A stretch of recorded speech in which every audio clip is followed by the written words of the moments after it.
नमस्कार दोस्तों, यूपी शिक्षक भर्ती में हाईकोर्ट के फैसले पर सुप्रीम कोर्ट ने रोक लगा दी है। 69,000 की नई मेरिट लिस्ट बनाने का था जो आदेश, उस पर सुप्रीम कोर्ट ने 69,000 शिक्षक भर्ती मामले में हाईकोर्ट के फैसले पर रोक लगा दी है। सुप्रीम कोर्ट ने इस मामले में 25 सितंबर को सुनवाई करेगा। तो दोस्तों, आखिर वही हुआ जिसका डर शिक्षकों को था। अब भले ही उत्तर प्रदेश सरकार इस फैसले को लेकर सुप्रीम कोर्ट नहीं गया था, लेकिन वह शिक्षक जरूर गए थे जिसको डर था कि अब उनकी नौकरी खतरे में है। दरअसल यूपी में 69,000 शिक्षक भर्ती मामले में सुप्रीम कोर्ट ने हाईकोर्ट के फैसले पर रोक लगा दी है, जिसने नए सिरे से आरक्षण के प्रावधान के मुताबिक मेरिट लिस्ट बनाने का आदेश दिया था। हाईकोर्ट के आदेश के बाद से ही उत्तर प्रदेश में इस पूरे फैसले का फायदा और नुकसान उठाने वाले लोग आंदोलन कर रहे थे। हाईकोर्ट के आदेश के खिलाफ कुछ कैंडिडेट सुप्रीम कोर्ट चले गए थे, जिस पर सुनवाई के दौरान सुप्रीम कोर्ट ने हाईकोर्ट के फैसले पर रोक लगाते हुए सभी पक्षों को नोटिस जारी कर दिया है। सुप्रीम कोर्ट अब 25 सितंबर को नए मामले की अगली सुनवाई करेगा।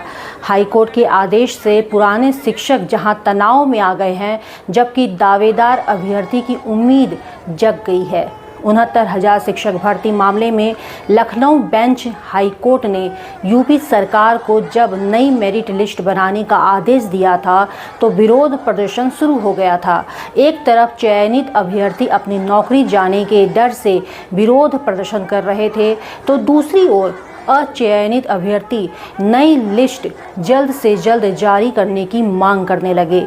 इसको लेकर पूरे प्रदेश के जिलों में प्रदर्शन होने लगा। कई अभ्यर्थी लखनऊ तक पहुंच गए और धरने पर बैठ गए। कुछ दिन बाद शिक्षक भर्ती के कुछ अभ्यर्थियों ने हाईकोर्ट लखनऊ के डबल बेंच से दिए गए फैसले का पालन किए जाने की मांग करते हुए बेसिक शिक्षा निदेशालय के सामने ही धरना दे दिया। आपने देखा होगा दोस्तों कि बीते दिनों किस तरीके से शिक्षक, चाहे ओम प्रकाश राजभर हो, अनुप्रिया पटेल हो या ऐसे तमाम नेता जो दावा करते थे कि वे आरक्षण की लड़ाई में उनके साथ हैं, उन सभी के दरवाजे में उन लोगों ने धरना दिया था और जल्द से जल्द नियुक्ति पत्र दिलवाने की मांग कर रहे थे कि अब हाईकोर्ट का फैसला आ गया है तो नियुक्ति पत्र उनके हाथ में आ जानी चाहिए। तो वहीं दूसरी तरफ जो शिक्षक पिछले 4 सालों से नौकरी कर रहे थे, उनको उनकी नौकरी जाने का खतरा उनके सर पर मंडराने लगा था, जिसको लेकर वे सुप्रीम कोर्ट का रुख कर दिए थे।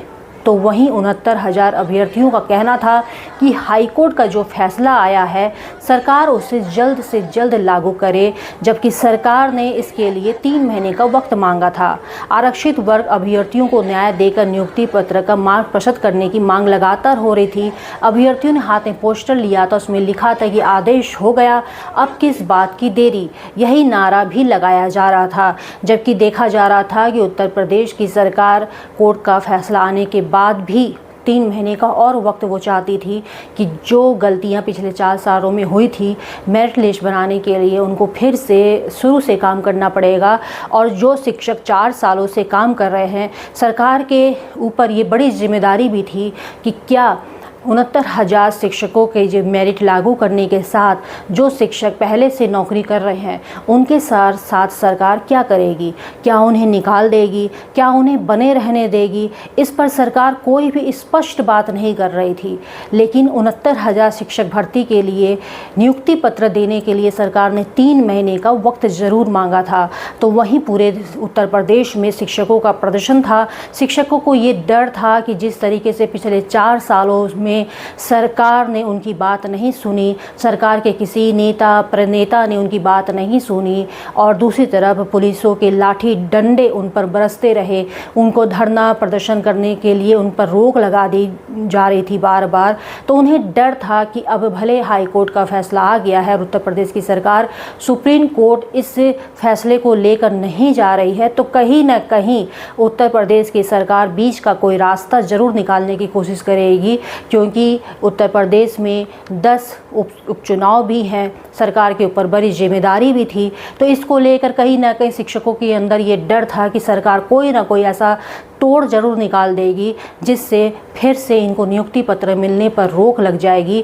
तो अब देखा ये जा रहा है कि सरकार की तरफ से भले ये रोक नहीं थी, लेकिन उन शिक्षकों की तरफ से ये रोक जरूर लगा दी गई जो पिछले 4 सालों में इनकी जगह पर काम कर रहे हैं।